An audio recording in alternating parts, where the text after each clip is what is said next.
two examples of thyroid disorders previously. The one on follicular carcinoma and the one papillary carcinoma. So, wala na ko ma-share na slide to you for the endocrine system. But there is one thyroid condition, non-neoplastic, which I think fits the criteria as an endocrine disorder. Okay? So that is one slide that you will have to take from your slide boxes and to be viewed this afternoon. The rest would be from another, from a pair of organs which is often classified under another system. And the system is the reproductive system. Okay? The gonads, like the ovaries and the testes, are also considered as endocrine organs.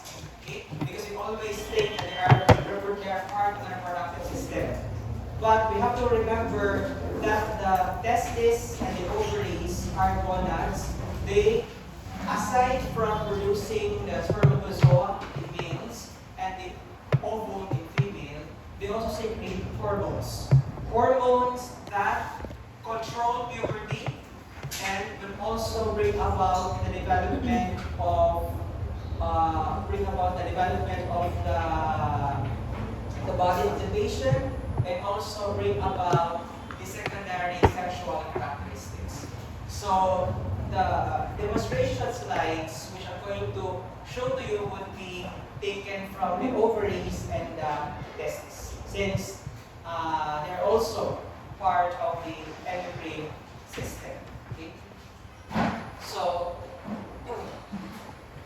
the slides we're going to look this afternoon would be Hashimoto's thyroiditis. Okay? Hashimoto's thyroiditis is an example of the autoimmune disorder. The other name for this is CLT, or chronic lymphocytic thyroiditis, or also labeled in some sources as chronic autoimmune thyroiditis. So it is an inflammatory condition of the thyroid gland. The other cases which are going to view this afternoon would be taken from the ovary and the testes, as I mentioned. So it will include high-grade serous carcinoma of the left ovary, endometriotic cyst, right ovary, mature cysteratoma, right ovary, yolk sac tumor, and then seminoma on the right testis. So we have a mixed bag of ovarian tumors and a benign ovarian cyst and one testicular malignancy. If you have browsed or you visited the chapter on the ovary from Robbins, the tumors involving the ovary can be classified into several levels. Okay? One category these are the surface epithelial tumors, wherein the serous carcinoma belong. The other example of a surface epithelial neoplasm would be the one that we have viewed in the first line model, which is the mucinous cyst adenoma. But this time, we're looking at the serous type and not the mucinous type. Okay? Endometriotic cyst is a benign, non-neoplastic cyst of the ovary. Teratoma and yolk sac tumors, they are ovarian neoplasms. One is benign, the other is malignant. However, they do not fall under the label of surface epithelial neoplasm. Rather, they are belonging to a separate category, and that would be the GCD, or the germ cell tumors. Okay. Germ cell tumors. And finally, we have seminoma on the right testis. Here's also an example of a germ cell neoplasm of the male testis. Okay. So you can review follicular carcinoma and papillary carcinoma of the thyroid if you have time, or if you wish to reinforce reinforce your memory on these two diagnoses.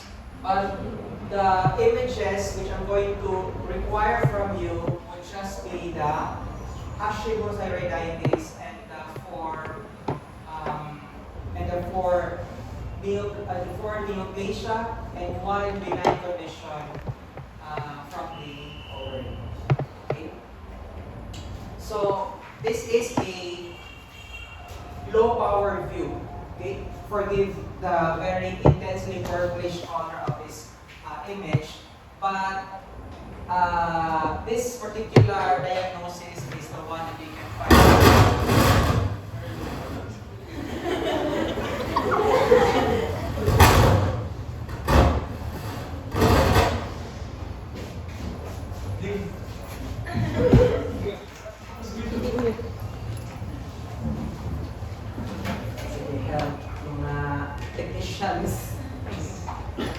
So this particular diagnosis is the one that you're going to obtain from your slide boxes. Okay?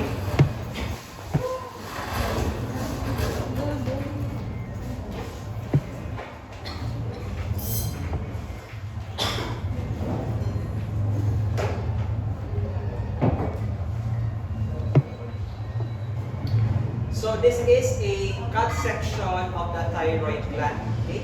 It is not very obvious here because of the intense pinch, intense fuchsia color of the image. But what is prominent here is this particular structure. Now this structure is oftentimes found in a lymphoid tissue, which is your lymph node. This is an example or is representative of the pale germinal center found at the center in the middle part of the lymphoid follicle in the human lymph node. So there is a prominent germinal center found within the thyroid gland, and surrounding this pale germinal center are the thyroid follicles. Okay? And then at the periphery of this image, there are also pockets of chronic inflammatory cells.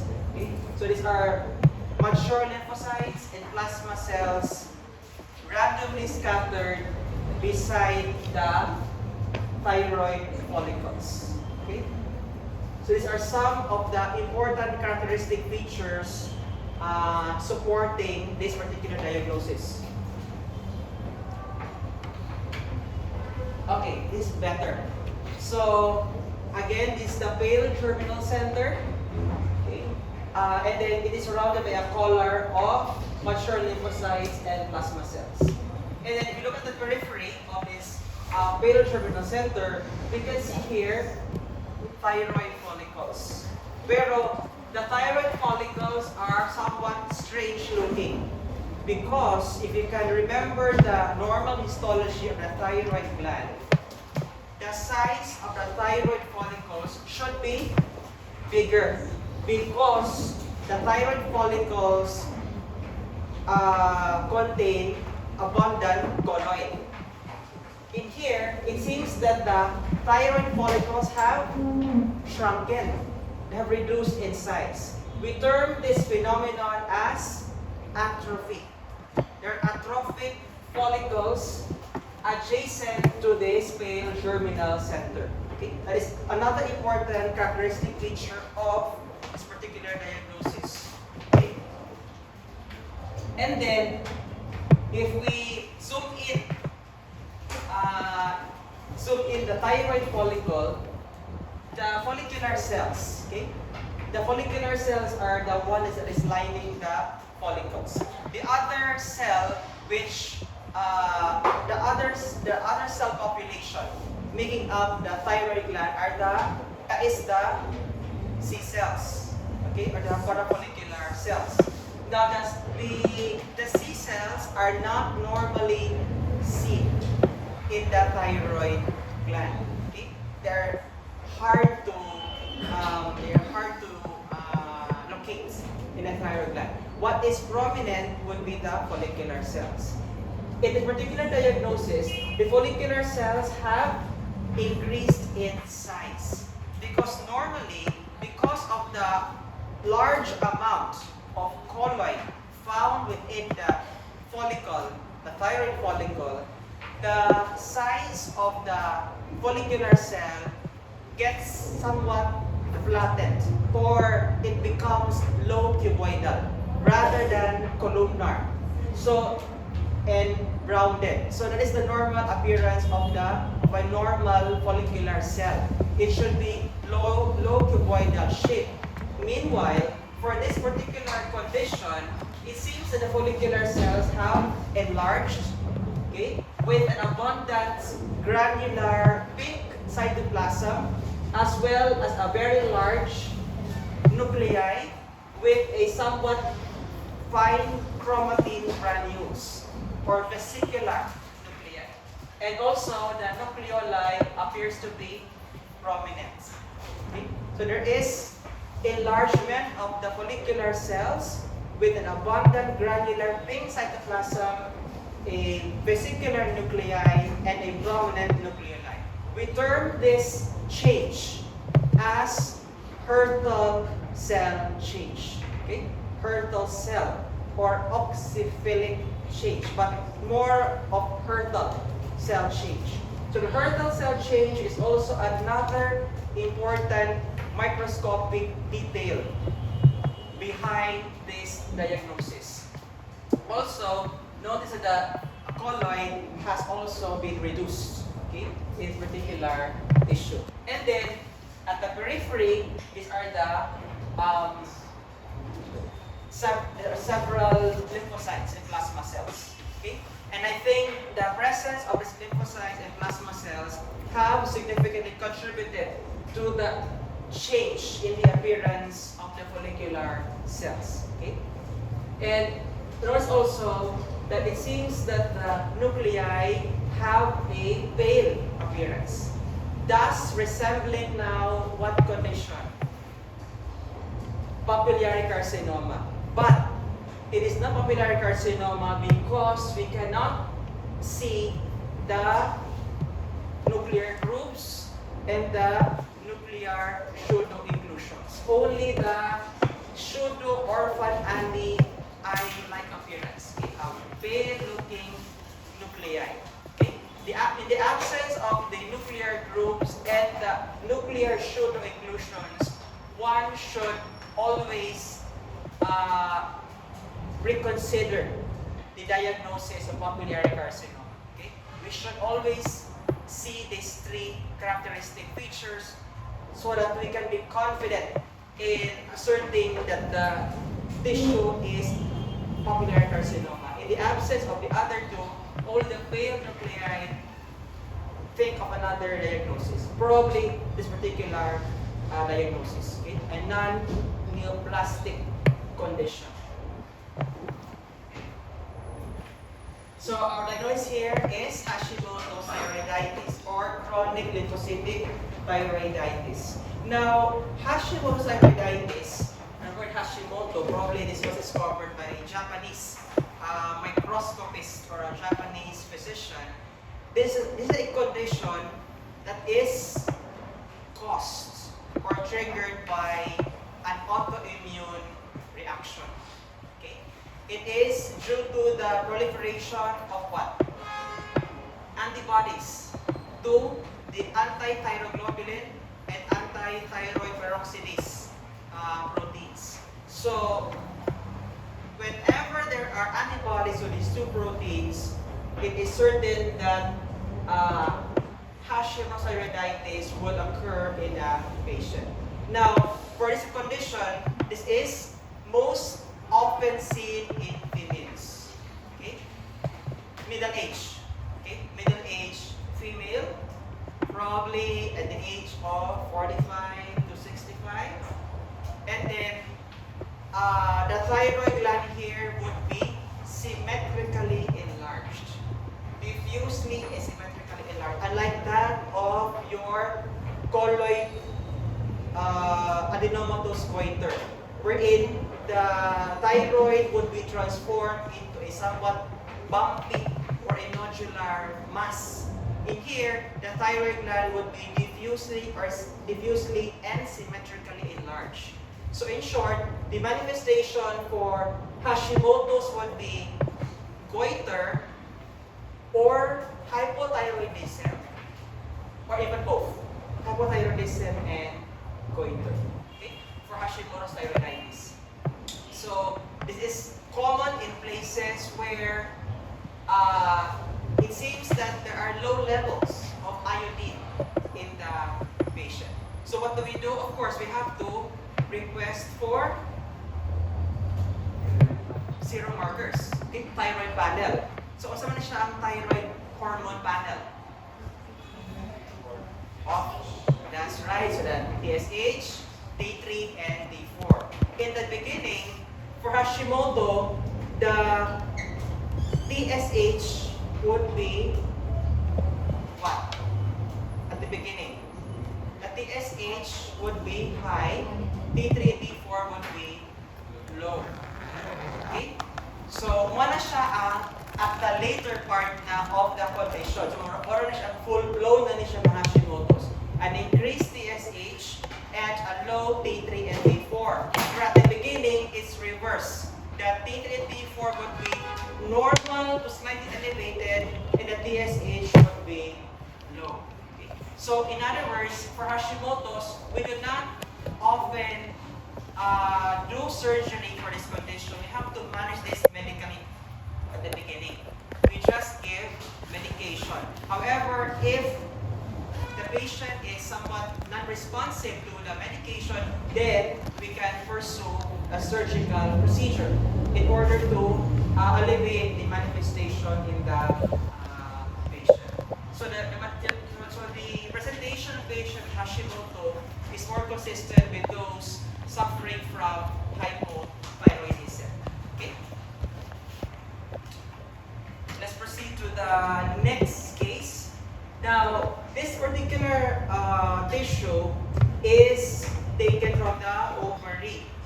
Now, notice that this image does not show the expected histologic picture of a normal ovarian tissue. Rather, we are assaulted by this proliferation of nests of neoplastic cells randomly scattered, and this nest carry inside them a fibrovascular core. Similar to that in what diagnosis of the thyroid gland? Papillary carcinoma. So there is a capillary within this nest, which is the fibrovascular core. And then the lining epithelium of this nest is of the tubal type. Okay? So more of the fallopian tube. So Mullerian in origin. Okay? And then there's also a space. Okay? A space surrounding the tumor nest. So likened to a papilla. Okay? The papillae of the thyroid gland. Wherein the tumor cells seems to proliferate and move into a space. Okay? That is one characteristic feature of this particular malignant diagnosis. And then, in other places, the papillary structure will gather together, and now they seem to form solid nests. Okay? But they're not as focal areas, more of the papillary configuration. There is still retention of the papillary configuration of this particular diagnosis. Again, we can see here a fibrovascular core at the center of this papillary structure.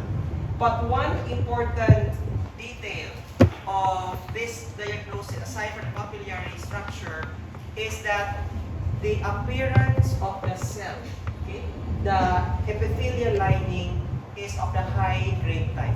When we say high-grade type malignant cell, the enlarged nuclei, hyperchromatic nuclei, prominent nucleoli, and then coarse chromatin. So all the traditional cellular features of a malignant cell, okay, for this particular high-grade epithelial neoplasm of the ovary. So the diagnosis here is serous carcinoma high-grade, okay? High-grade serous carcinoma. Again, I would like to try to make you think about the diagnosis we had in the first day monthly, the mucinous cyst adenoma. Well, that was a benign diagnosis of the ovary. The name itself, mucinous, is already a clue that we are dealing with a mucin-producing tumor. For serous carcinoma, it's so easy to associate it with mucinous, di ba? So, mucinous, somewhat jelly-like, gelatinous, thick, viscous, fluid substance present in the mass. For serous carcinoma, of course, serous fluid. So, serous fluid, somewhat watery. But this is just simplifying lang. This is oversimplification of a diagnosis. We should not rely on the appearance of the fluid in the mass. That is misleading. I have seen a lot of cases wherein at first I consider this as a serous carcinoma or a serous tumor because the fluid present in the mass is somewhat watery. But under the microscope, after the slide has been produced, what is present is a tall columnar cell with a vacuole in the cytoplasm, consisted with a mucinous type of carcinoma. Therefore, for serous carcinoma, we should rely on the appearance of the epithelial lining. Therefore, the appearance would be that of the fallopian tube type. Okay, can you still recall the epithelial lining of the fallopian tube? There are three types of cell, diba? We have the PEG cell, we have the secretory cell, and but is one last important cell to mention. The one that has an extension, ciliated cell. Okay? So the ciliated cell, the secretory cell, and the PEG cell. Therefore, for serous carcinoma, we can appreciate some fine hairs projecting from the surface of the mass, okay, under the microscope. There is presence of cilia in the apical part of the cell. That is serous tumor because of the presence of cilia. Okay. So, serous carcinoma is a malignant surface epithelial ovarian tumor composed of serous or tubal type epithelium. Okay.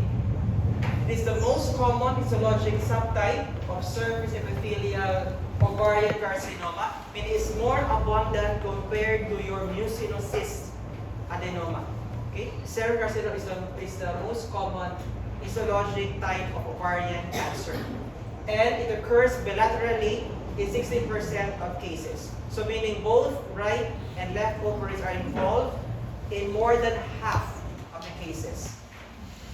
And then, the prognosis for patients with serous carcinoma would be somewhat not so good because when they are discovered, they are already at the advanced stage.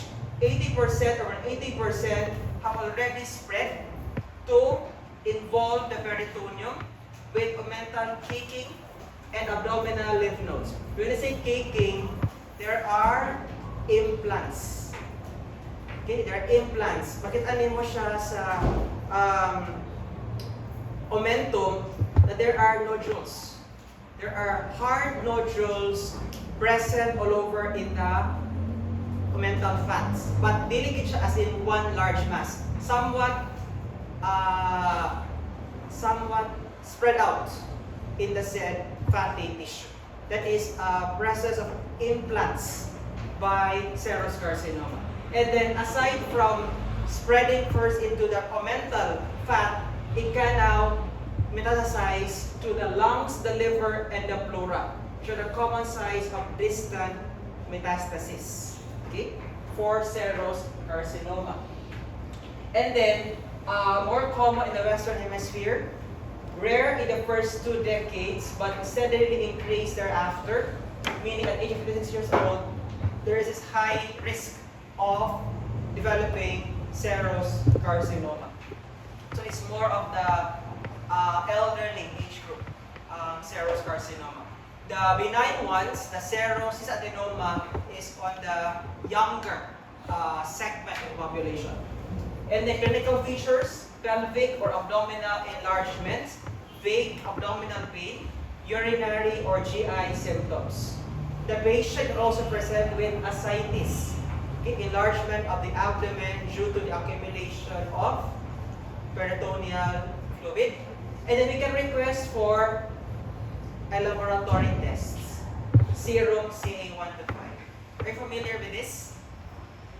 CA125 is a tumor marker, okay, associated strongly with ovarian neoplasia. Okay? You can request for CA125. And then grossly, solid cystic mass with necrosis and hemorrhage. And then there are surface excrescences and adhesion. Kaning excrescences, one ito papillary structures, okay, seen with our naked eye. Microscopically, we describe them as papillary structure, pero grossly, or using our naked eye, they appear as excrescences. Okay? Mura siya ka na bitang lato. Are you familiar with lato ka ng seaweeds na ay mga vesicles? That is how an excrescence will look like. Microscopically, complex papillae and glands with slit-like spaces, cellular stratification, and cytologically malignant cells. So, ito siyang high-grade na detail I mentioned earlier. And then, associated also with serous tumors with the proliferation of Samoa bodies. Okay?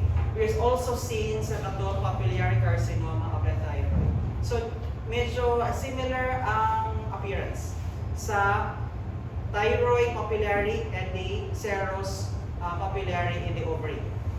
Difference lang, we do not see the orphan ani, nuclear grooving, and nuclear pseudoeffusion. Wala na siya sa ovarian. It's only limited sa thyroid na papillary carcinoma. Okay? So, our diagnosis here is high-grade serous carcinoma of the ovary. This particular diagnosis is very aggressive. Okay? This is one of the most aggressive ovarian cancer. And then the gynecologist must act swiftly in order to prevent the further spread of this malignancy. It can spread to the lungs at an earlier time. Okay? So this one very aggressive ovarian malignancy. Okay. There's another condition associated with the ovary. What is striking here are these white spaces. So we can assume that we are looking at a cystic structure because there are spaces within this within the tissue. We do not see any malignant cells. Rather, what is evident here are congested blood vessels, and then ganito mga red-orange areas, consistent with hemorrhage. So we are looking at ovarian tissue, cystic in character, with lots of hemorrhage. Okay. We cannot appreciate the intact epithelial lining of the ovary because of the effects triggered by hemorrhage. Okay.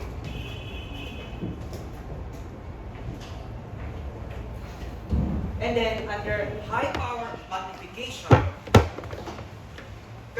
we are focusing, we're zooming in at the areas of hemorrhage or at the edge of the cyst.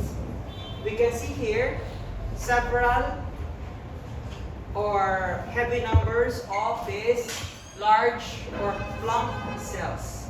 Plump cells with a very reddish brown cytoplasm. So what are these cells? These are macrophages. These are macrophages. And then inside the macrophage are kaning mga what's the mga reddish brown granules cytoplasm. They are hemosiderin. So they are hemosiderin laden macrophages or hemosiderophages. Okay? So therefore, ang ilang kabisihan sa aning tissue is the macrophage are busy eating up red blood cells. Okay? That's why they become big and they carry inside the hemosiderin in their cytoplasm.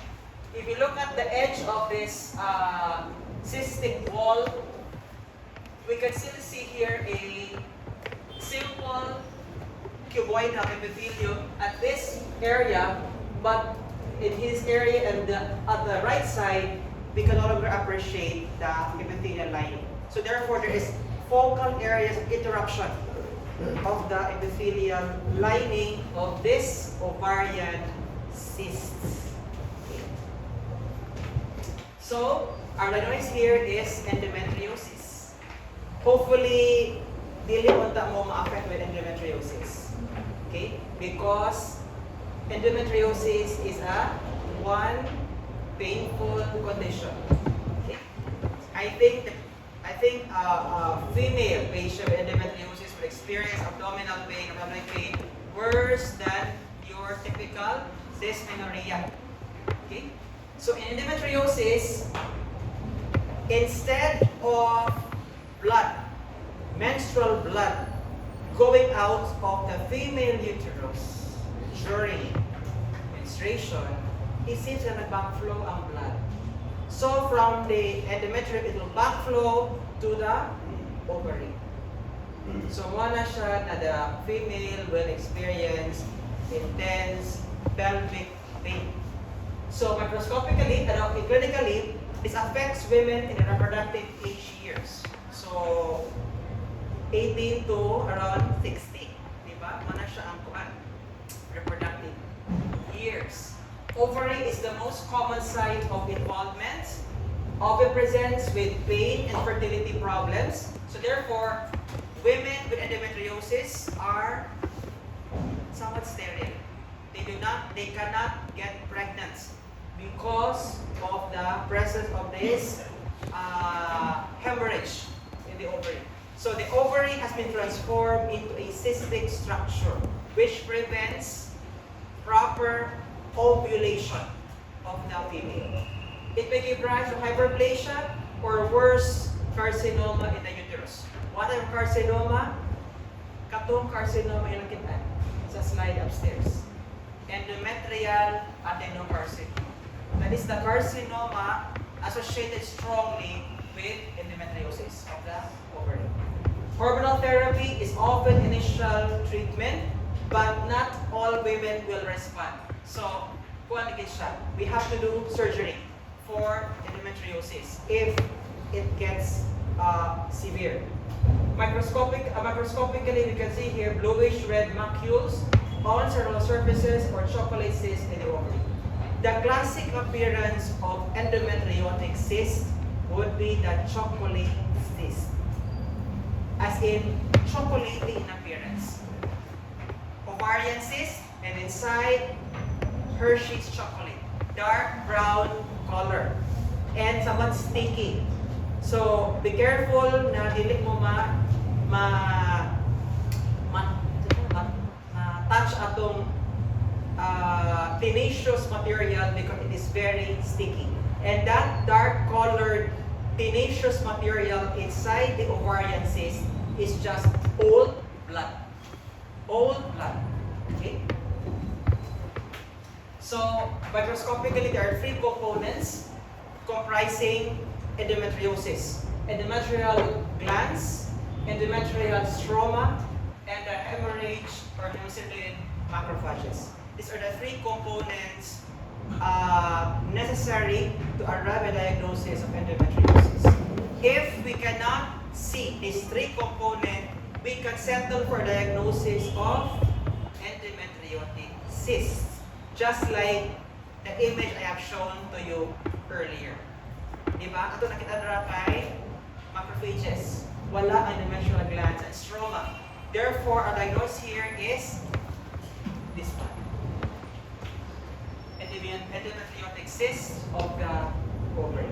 So the patient here would have to undergo surgery in order to treat his or her condition.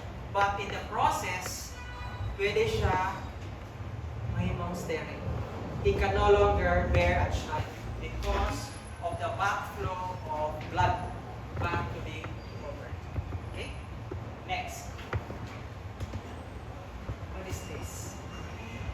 Is this papaya? No. Notice the shape of the tissue.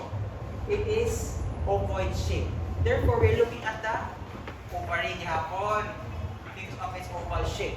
What is unusual here is that the ovary is a small structure, around 4 cm in size. This is a tumor. That's why the size of the ovary has exponentially increased. And then, the appearance of this ovarian tumor is, it is cystic in character, and then inside the cyst is this yellow material. This yellow material is what we term as sebaceous material. Okay? Sebaceous. So, parang sebo.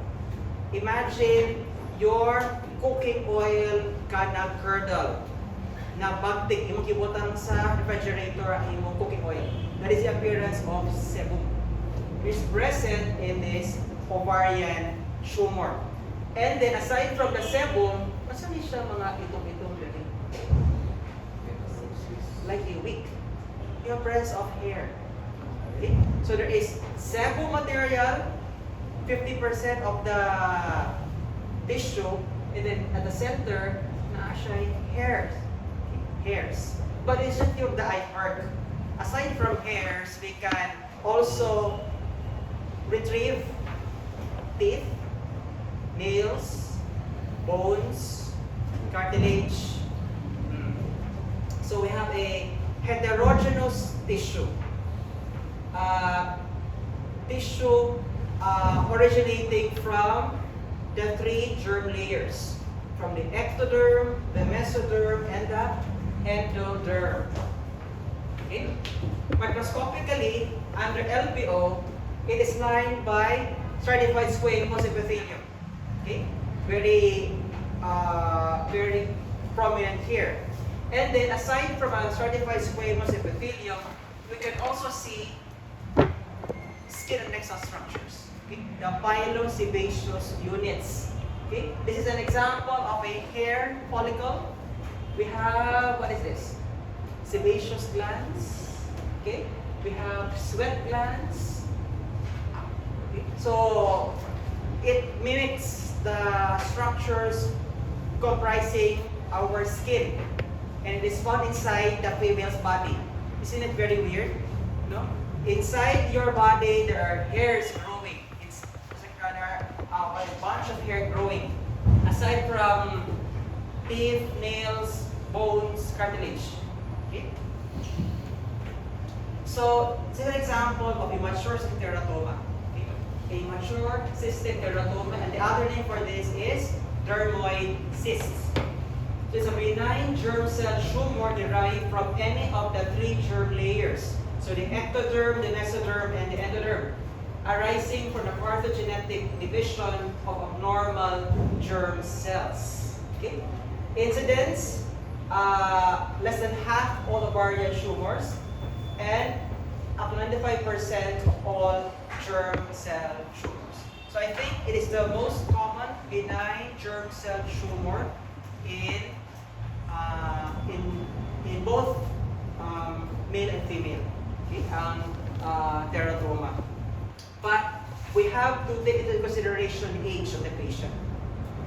Wide age range with 50% occurring in women between 20 and 40 years of age. Okay? So, pwede sa inyong age group, no? Pwede mo magka-teratoma. Pero, I would like to share this information that teratoma is not exclusively seen in female. Can also be seen in males as well. But, lahi ang iyang presentation. Because for female, between 20 and 40 years, the teratoma is benign. Okay, benign siya, meaning it is enough na tatangon lang ang ovarian mass and the patient already cured. The problem with males is that whenever we see a teratoma in the male testis, okay, iba ang homolog sa ovary in female is the testis in the males. Whenever we see a teratoma in an adult male, it is part of a malignant mixed germ cell tumor. So, in males, teratoma, a benign teratoma is often seen in young boys. Okay? Below 3 years old. Benign na siya. However, if an adult man with teratoma, we have to search diligently at the other areas of the tissue because maybe we are missing a malignant components, okay, in the said specimen. So, mas swerte ang mga female because benign teratoma occurs in mga young adult female. But in male, it is associated with a mixed malignant germ cell tumor. And then, typically less than 10 cm in size, a cystic cut surface with abundant hair and sebaceous material. The what I mentioned earlier, na eye teeth, na eye bone, they are often seen in this particular unique formation, the Rokitansky protuberance. The Rokitansky protuberance is a hard area in the ovarian mass. Present in a benign, mature cystic teratoma. Okay. And then, microscopically, of course, I have already mentioned this, it is a mature tissues from all germ layers, recapitulating normal composition of different organs. So, in order to arrive at the correct diagnosis of a mature teratoma, all the components, all the heterogeneous components, must be mature in appearance. Okay? Because the malignant counterpart of a mature teratoma is naturally, what's up sa mature? Immature. So the malignant counterpart of mature teratoma is an immature teratoma. Okay? Pero there's also a set of criteria in order to arrive at the diagnosis of immature teratoma.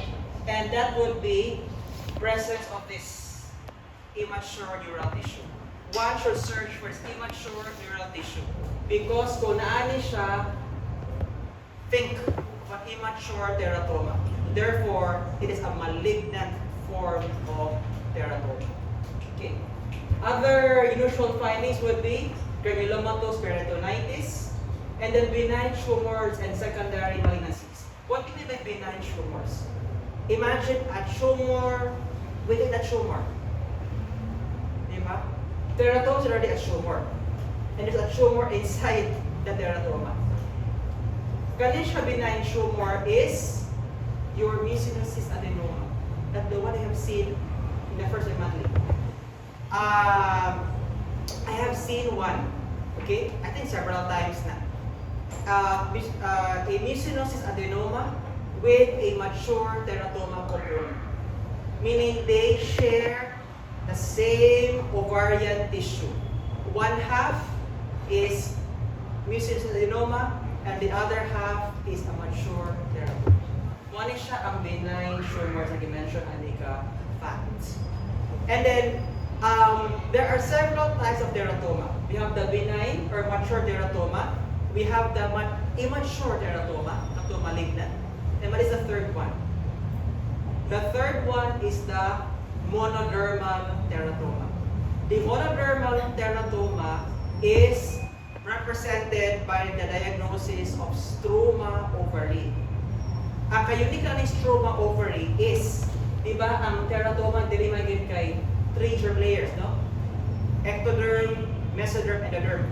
For the monodermal teratoma, there's only one tissue making up the said tumor. And you know kung saan siya ang tissue? Thyroid tissue. So, very weird. We are looking at a thyroid tissue growing at the pelvic region of a female. That is struma ovary, an example of a monodermal teratoma. And the worst kind pag-ani pag yun is, since it carries inside it a thyroid tissue, it is also susceptible to the development of papillary carcinoma. So we can have papillary thyroid carcinoma in the female ovary because of this diagnosis na struma ovary. Diba? Very weird. Papillary carcinoma in the ovarian tissue. Okay? So muna siya ang 3 examples or 3 types of teratoma. The mature, immature, and the monodermal teratoma represented by the struma ovary. You can search them up sa internet kung saan siya ang kaning struma ovary of the ovary. Okay? So, the diagnosis is mature teratoma of the ovary. Let's go to the fourth. The fourth diagnosis is also an example of a germ cell tumor of the ovaries. This time, we did not see the 3 germ layers, no? the mesoderm, endoderm, and the ectoderm. What we're looking at is interanastomosing network of tubules. Okay? It seems that the tubules are interconnected with each other, so they are anastomosing. And then, with their anastomosing behavior, there's formation of cysts. There are several cysts present in the tissue. We call this pattern as reticular pattern. It's the most common pattern of this diagnosis. The reticular pattern or the microcystic pattern. Okay? So there are interanastomosing tubules. And then, this is the highlights of this diagnosis. The arrow points to this unique formation. Kanisha formation resembles what structure in the body? They look like rosettes. Flower. They look like rosettes. And then, inside this so-called rosette-like structure, we can appreciate here a capillary at the center. And then, this periphery, okay, these are the malignant germ cells. The malignant germ cells with a central capillary, and then they're separated by a loose edematous stroma. We term this formation here as the Schiller-Duval bodies. Schiller-Duval. The Schiller-Duval bodies is helpful in arriving at the correct diagnosis of this particular tissue, but it is not pathognomonic. Meaning, dili siya must be seen. But when it is seen, it's really helpful in arriving at the correct diagnosis. Earlier, I have told you that was a reticular or microcystic pattern. This one is another pattern. This is the EST or the endodermal sinus pattern, okay, of this particular diagnosis. So therefore, kanisha diagnosis has lots of patterns. The most common is the reticular, but the most striking, the most prominently observed is the endodermal sinus pattern. And ano siya diagnosis? It is YST or the yolk sac tumor. Okay? The yolk sac tumor is often seen in young patients less than 20 years old. And we can request for this serum marker, AFP, alpha-fetoprotein, okay, in order to arrive at a correct diagnosis. Okay, so the serum AFP or alpha-fetoprotein is elevated for yolk sac tumor. However, the ACG is normal. So, usa kanin siya ka-diagnosis as an ACG? What another germ cell tumor in the ovary? It is letter C, choriocarcinoma. Diba you have seen this earlier sa first monthly? So, ako lang nag-i-add on information lang. Kadaghan na inyong kakabala sa germ cell tumor. The YST, yolk sac tumor, increase ang alpha-fetoprotein, but ACG is normal. For choriocarcinoma, the ACG is increased, but the AFP is normal. Therefore, whenever we are faced with a germ cell tumor, request for a panel. Alpha-fetoprotein, human chorionic gonadotropin, and inhibin. Kani siya ka panel of markers helpful at arriving at the correct preoperative diagnosis of a malignant ovarian germ cell tumor. For YST, is highly aggressive tumor with tendency for widespread metastasis, but the stage is most important prognostic factor. We have to look at the stage. So kung staging, is it confined within the ovary? Or it has spread now to the omentum, to the lungs, to the liver, etc. So the pathologic stage is the most important prognostic factor for yolk sac tumor. Macroscopically, smooth external surface, often partially cystic, foci of necrosis and hemorrhage, average size 15 cm. Imagine the size of the ovarian mass. It is quite huge. Okay? The normal size of the ovary is around 4 cm. And then it has multiplied more than 3 times to 15 cm for yolk sac tumor. Microscopically, cuboidal cells with loose reticular pattern and microcystic areas. As I mentioned, the Schiller-Duval bodies. Ociliary processes with central vessels. Therefore, the Schiller-Duval bodies, they appear like glomerulus. Okay? Try to remember the renal glomeruli. Okay? Glomerulus and a central capillary, but the lining of this glomeruli structure is malignant looking. Kani siyang cuboidal cells with loose reticular pattern. It's consistent with the Schiller-Duval bodies, helpful in diagnosis of yolk sac tumor. Okay? I think yolk sac tumor has a better prognosis for young females. Yeah. Pero as the female gets older, tendency magyud sa yolk sac tumor, dili na siya pure. Rather, it becomes a component of a malignant mixed germ cell tumor, just like sa males. Kung mag-mix na gani ang tumor, ma-change na ang iyang prognosis. The basis for the prognostication would be which component in the mixed germ cell tumor appears more anaplastic. So, kung nasagulan siya o anaplastic na carcinoma, then the patient will have a more worse prognosis. Okay? So, the next here is yolk sac tumor of the ovary. Finally, this one. This is not a piece of bread. No? It is a bread. For dough. This is the male testis. Ang male testis is small. I think mas smaller than the female ovary. Okay? Smaller female ovary.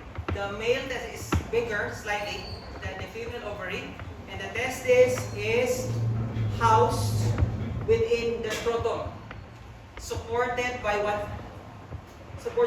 structures? spermatic cord. So spermatic cord are like para siya ka ng mga ropes supporting the testicle within the scrotum. This is a mass involving the male testis. It has increased in size significantly. And then, it seems also that the mass has also encroached on the capsule of the testis. I think you all know sa itong mga investments sa testis, the tunics, the tunica vaginalis, and the tunica albuginea, and the tunica vasculosa. So, it has encroached the tunica vaginalis, the outermost investing layer of the testis. And then, it has a homogeneous brown color. Muna naka-strike yan. Homogeneous brown color and lobulated in appearance. It lobules. And then, microscopically, what is the basic unit of the male testis microscopically? ST or seminiferous tubules, di ba? Mana siya ang basic histologically of the testis. We can no longer see the seminiferous tubules.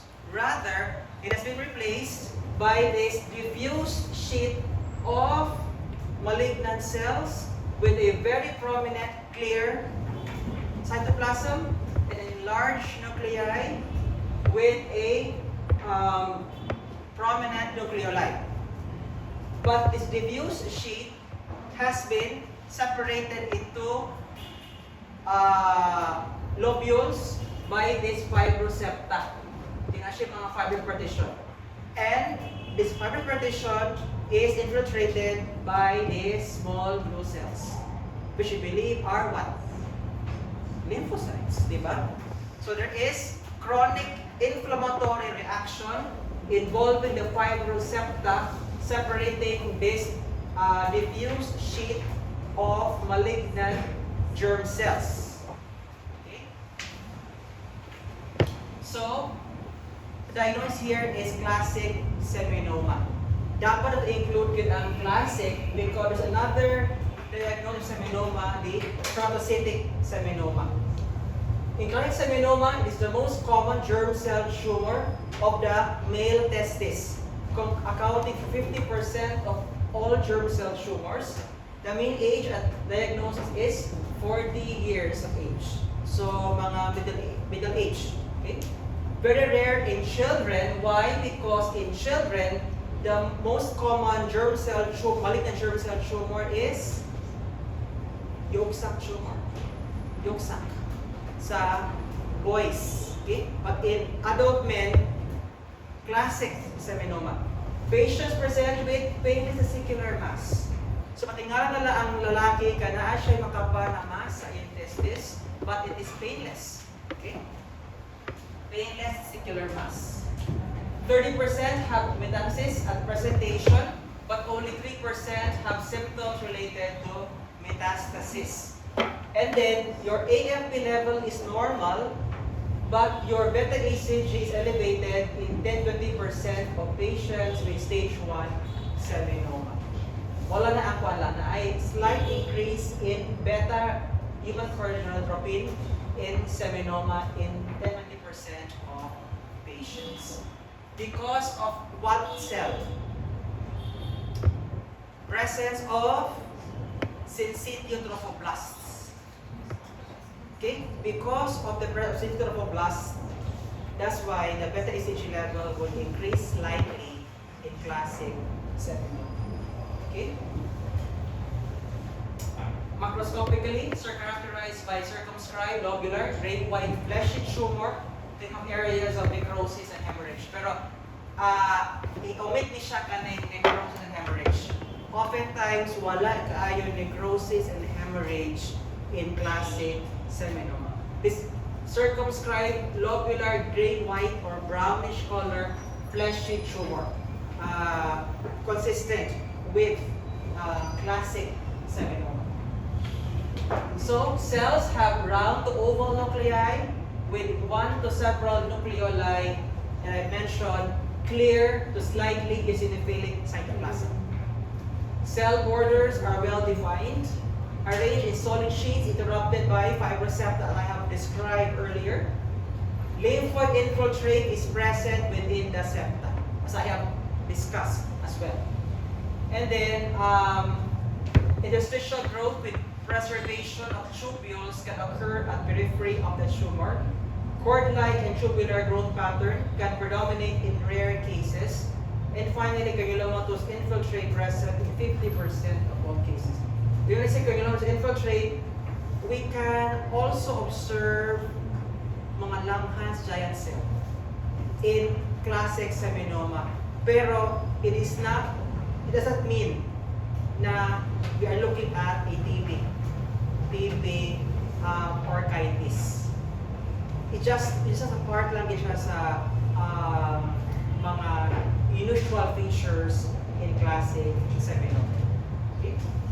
So, it is seminoma of the testis, classic seminoma of the male testis. Okay? So that's the end of my discussion this afternoon. Hopefully you have retained some information to the 4 cases. Okay? Kay upstairs, ang nasa inyong slide box is the Hashimoto's, but the other 4, tanawa lang sa katong mga microscope na ako i-prepare at the side. Okay?